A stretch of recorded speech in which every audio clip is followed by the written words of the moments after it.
పోరాటం చేసి చివరికి మరి అల్టిమేట్గా కలిసి వచ్చే కాలానికి నడిసొచ్చే కొడుకు వస్తాడన్నట్టుగా మరి తెలంగాణ తల్లి విముక్తి కోసం ఎదురు చూసే క్రమంలో చరిత్ర ప్రసవించిన ఒక బిడ్డ టీఆర్ఎస్. మరి అలాంటి సంస్థ 25 ఏళ్ళు పూర్తి చేసుకోబోతూ ఉండడం అనేది డెఫినెట్గా ఇది తెలంగాణ సామాజిక చరిత్రలో ఒక ఉజ్వల ఘట్టంగా ఈ సమావేశం పూర్తి స్థాయిలో అభిప్రాయపడింది. తెలంగాణకు ఏనాటికైనా ఒక రక్షణ కవచం, తెలంగాణ ప్రజల ప్రయోజనాలకు ఒక రక్షణ కవచం బీఆర్ఎస్ అని చెప్పి కూడా అందరం కూడా అభిప్రాయాన్ని వ్యక్తం చేయడం జరిగింది.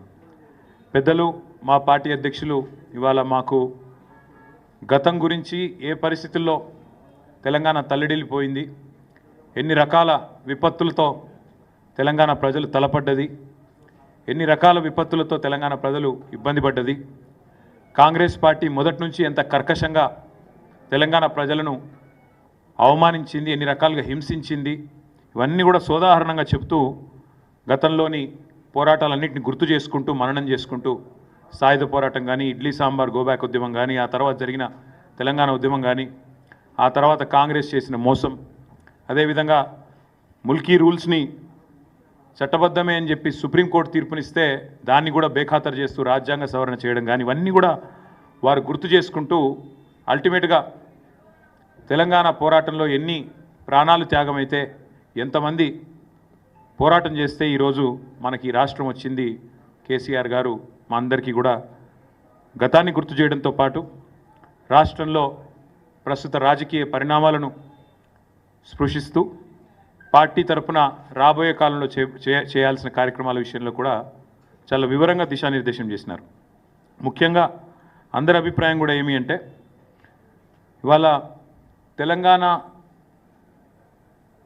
రాష్ట్ర ప్రజల ప్రయోజనాలు కాపాడాలి అంటే ఒక బీఆర్ఎస్కి మాత్రమే అది సాధ్యమవుతుందని ఇవాళ రాష్ట్రంలోని ప్రజలందరికీ కూడా అర్థమైంది. కాబట్టే ఖచ్చితంగా కేసీఆర్ తిరిగి రావాలి అనే మాట నిన్న చూసినాం. మనం ఎవరు కూడా ఆర్గనైజ్ చేయలేదు.